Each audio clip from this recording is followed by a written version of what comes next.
2 weeks ago, I shared with you how I made this beautiful bedroom, but the space itself is way too big. In today's video, I'm creating a room divider that will make this really big room way more cozy.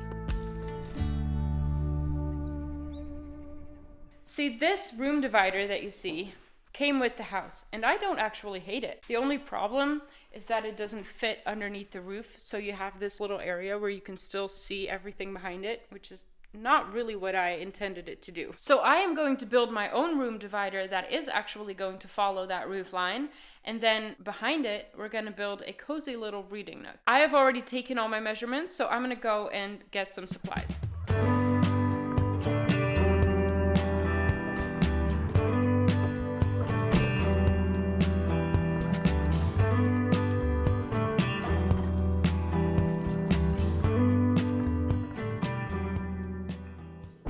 If you hear very heavy breathing, it's the dog, who, by the way, is using his dog bed wrong.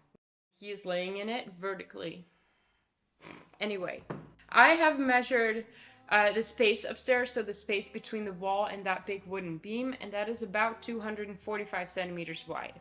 Now, the screen is not going to be in a straight line because you're going to set it in different angles so that it stands up. So it needs to be a little bit wider. So I'm actually going to make it 3 meters wide, and then I will use 5 panels to make up the entire room divider. So that would make each panel 60 centimeters wide.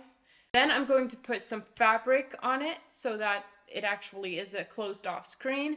And there is a fabric market coming up in this neighborhood tomorrow. So I'm actually going to go there to find a beautiful fabric for this piece. I really would like some linen or something natural like that. But for now we can get started on building the frames. So I'm going to go into the garage and I'll cut all the pieces that I need to size, and then I'll bring everything back inside so that we can put it together. 175.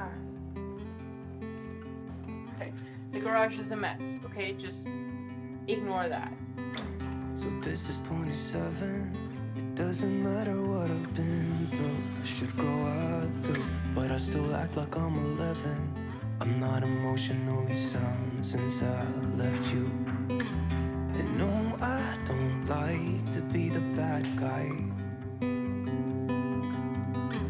I won't be surprised if I'm the last one now. But I had you where I wanted you, never had to ask. I'd set the world on fire. I'm going to attach everything with pocket holes and wood glue.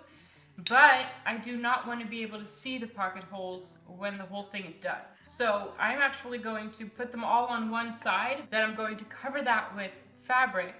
And then we will find a way to cover up the edges of the fabric on the other side. Because both of the sides are going to be used. One side is the bedroom, the other side is the reading nook. So it has to be pretty on both sides. I let it slip somehow.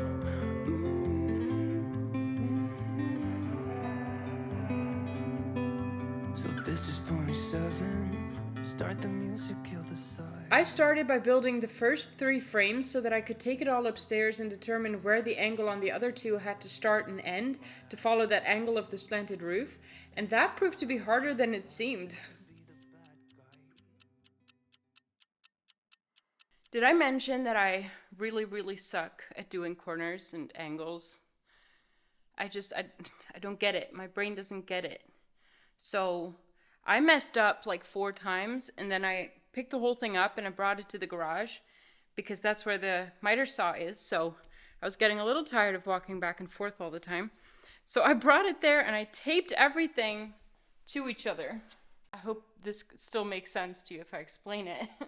I took one of the panels that was completely straight and I taped other panels on top of it so that they would stay in place, because that was my biggest problem, is that they would move and then I would have made a line where to cut and it turned out to be wrong. So I taped it to the one at the bottom.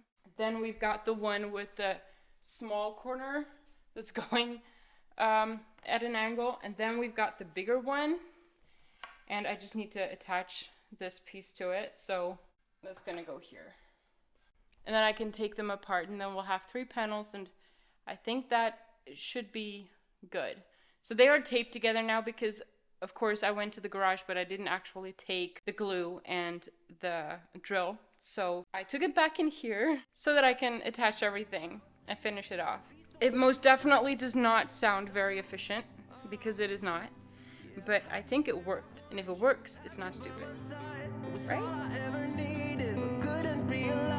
I don't know how it feels to be someone you love, and it gets me down.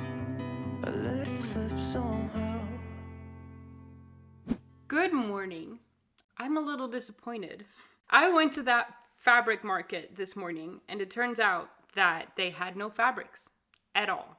It was a completely different kind of market. So I came home with no fabrics, and I kind of planned my entire day around that. So I will still have to go to a fabric store to get fabric, but they won't open until 1 p.m. So I'm actually waiting for it to become 1 p.m. And in the meantime, I will stain the frames, and that will also give us enough time for it to dry. And then maybe this afternoon we'll be able to put the fabric on. I will be using the same stain that we have used on the headboard, the radiator cover, because it pairs really nicely with the wooden beams in this room. So that would be Wenge. And I'm just using the can that we have left, so I really hope it's enough, but we'll see. So I'm gonna stain everything real quick, and I think then it will be time to leave for the fabric store. Let me weep before I go.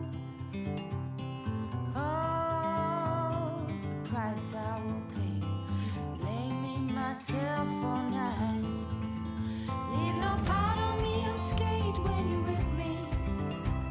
No smoking to every little cell.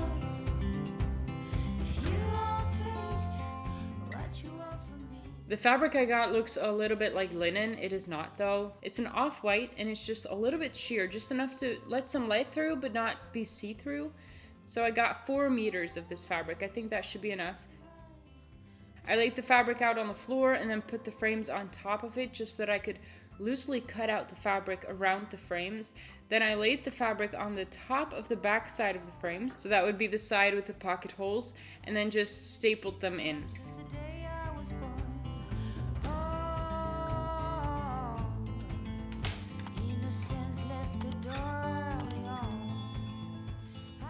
I also made sure to fold the edges of the fabric underneath itself to prevent any fraying and the fabric getting loose over time.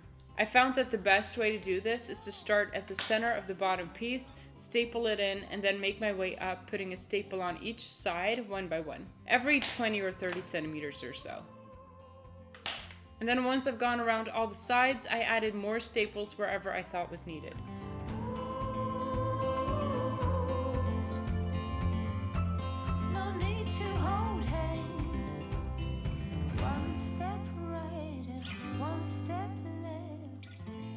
The one with the big angle was actually a little tricky, as the fabric would pucker in places, so I had to remove some staples a couple of times to reposition it until it was, well, the best it could be.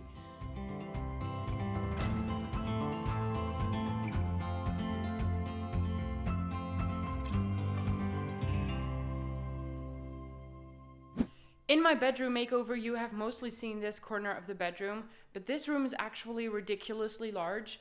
The entire first floor of this farmhouse has been divided into 2 big spaces that go around the bathroom. So it goes all the way here and all the way around and behind there as well. It's obviously a mess now because it's storage, but I actually want to close this off soon and make this a walk-in closet. And then this is going to be a little reading nook that we're going to separate with that room divider that we're building.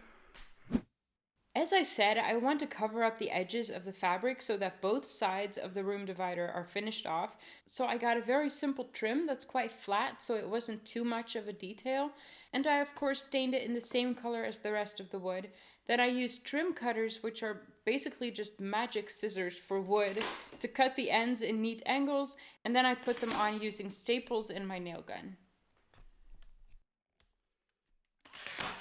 Almost done. We just need to put the hinges on. And of course I got the wrong ones. Or actually I didn't get the wrong ones. They're just not the ideal size. These are the hinges I got, and these would have worked fine if I hadn't put the trim on.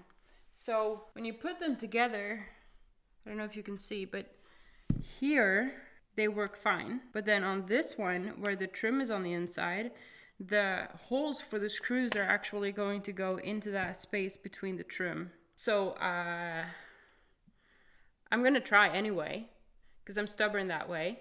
And I'm gonna pre-drill the holes and then hope for the best. And otherwise, we're gonna have to go and get new hinges. I'm gonna have to put them in the right order. This will go this way. This will go this way.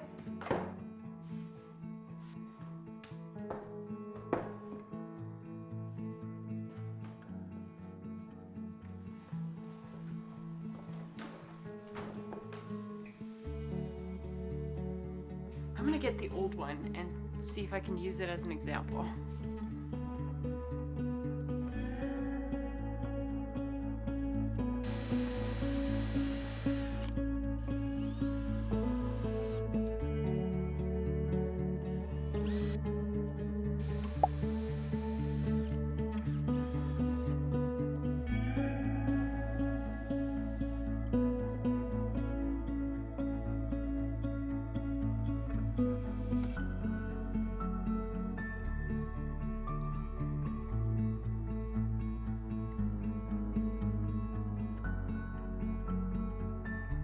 So this project is taking me way longer than I thought it would, but it did turn out really good. It's doing exactly what it's supposed to do. I have made a little seating area behind it, but that is actually going to be another project where I'll be making a very cozy reading nook with a bookcase and everything.